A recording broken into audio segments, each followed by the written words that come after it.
Hello everyone, I'm Rachel and I welcome you all to Executive Corner Expert Talks. Today I welcome you all to Executive Corner Expert Talks. Today I'm speaking with Doron Kollan. Now Doron is the CEO and founder of Xrosswork. Xrosswork connects the right people, skills and experiences to opportunities. And here at Kalkine we bring you industry leaders, successful business owners and market and equity advocates all under one roof to help you discover the insight of the stock market and help you understand how you can create multiple passive income streams. Welcome, Doron. Thank you very much, Rachel. Good to speak with you today. Now, firstly, could you explain a little bit more about Xrosswork and tell us why it is important for businesses to ensure that their employees are happy and engaged? Sure, but just before I start, maybe I should explain how it all started.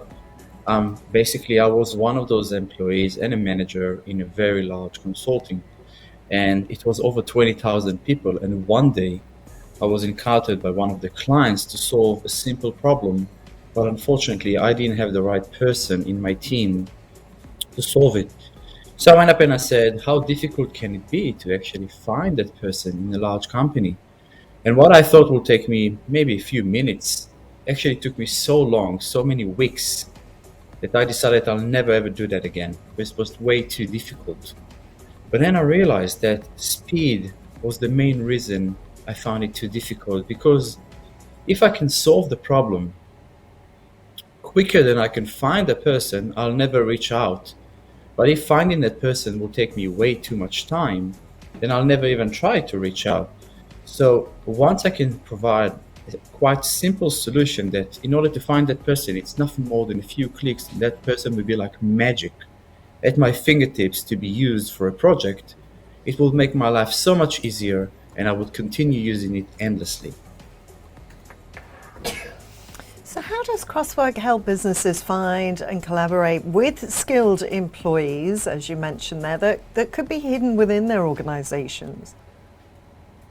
It's a great question. And the answer is that we do it exactly like a human does. So we take the way that the person thinks and we say, if I'll ask you, for example, I need you to help me on a specific task. Who do you know? And you can run something in your brain and say, oh, I know a person, or I know a couple of persons you should talk to. So we take exactly the same thing and we mimic it, but using a machine. But unlike a human, a machine is not limited to the size. For example, if the average person can think of 100 people in his head and narrow it down to 2 or 3 people, a machine can look at 10, 20,000 people and find you the best people across the whole company. But it can also take into consideration a lot more information and data that the human is limited. So in essence, we take the way a person would think. For example, you know someone who can help me? Yes, I remember there was a guy who did a project and he was very good at doing this. So a machine will do exactly the same thing. It will go into the company databases. It would look at your resumes, previous project. It would look at what you are interested to do, what kind of skills, certification, previous jobs you had, and it will take all of that information and convert it into, I know what that person can do and what he wants to do. So now, when every time there's an opportunity to collaborate and somebody needs help, we can connect those people within seconds. Fabulous. So you mentioned the machine there. So obviously Xrosswork's products are powered by phenomenal AI capabilities. Can you tell us about the intuitive SaaS solution that is working so well for your clients? Yes, well, the whole thought behind it is that obviously it needs to be up in the cloud, because then it's a global solution. It doesn't rely on a local solution. And today, the global solution, it can provide you endless amount of power. So whenever you need a stronger machine, a bigger questions, a bigger audience, more data, it's very easy to access it within a click. And it's also very easy to ask for a bigger machine or a smaller machine. It keeps it very efficient. What our client likes is the fact that we are not limited to size, not limited to the scope, not limited to the skills or the industries.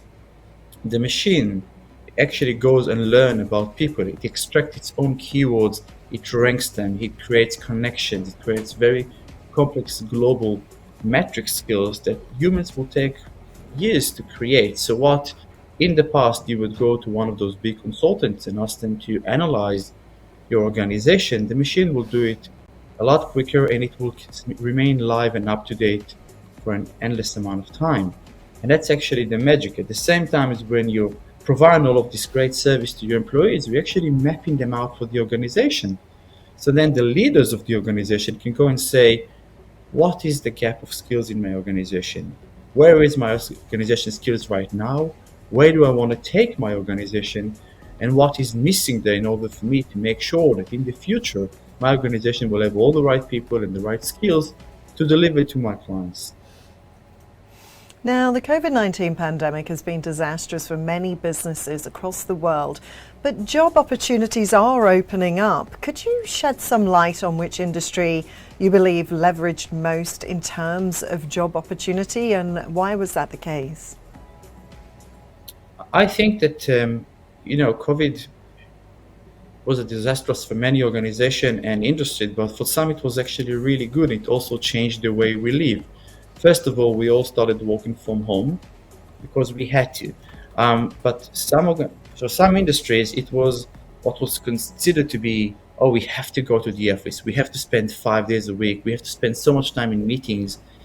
And now we don't have to spend all of that time, and we actually can deliver all of our work straight from wherever we are, our private office, at the house. It actually was very, very beneficial.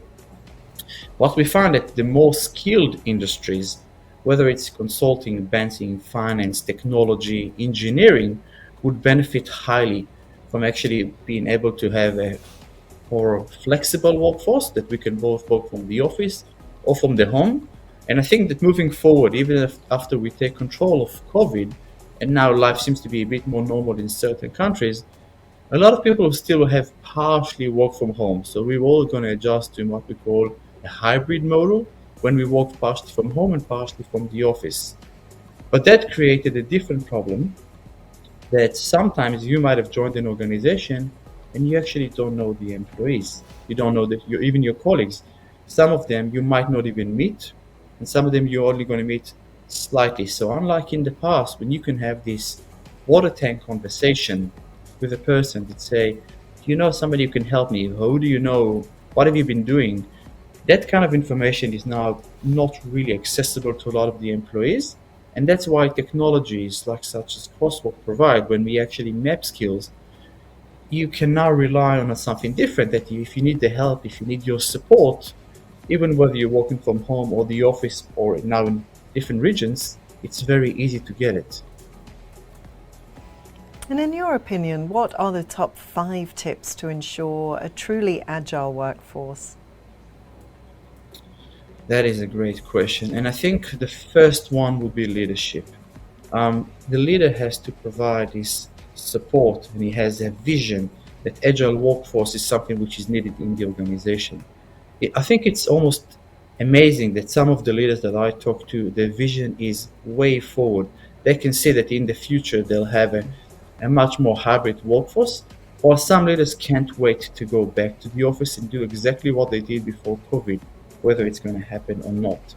The second thing is you got to have the right culture in the organization. If culture is all about staying and focusing on yourself and just delivering work, then you're probably not going to have a lot of collaboration, regardless of what technology you're offering to your employees. And then, at third, I would say it's the technology, because if the technology you're providing isn't good enough, isn't intuitive enough, isn't fast enough, then you'll find that people will just not use it. You're never going to get the traction. You're never going to get the right support from your employees, because if they have a better, easier way of solving the problem, they would go with it. Or if it's just too difficult, they just won't use it. If you have the right mix of technology, then you find the perfect spot for your employees to actually start collaborating. Absolutely. Well, it's been absolutely fabulous chatting with you today, Doron. Thank you so much for your time. Thank you very much, Rachel. And with that, I will sign off for now, but watch this space for more. Till then, stay apprised and invest wise with Kalkine.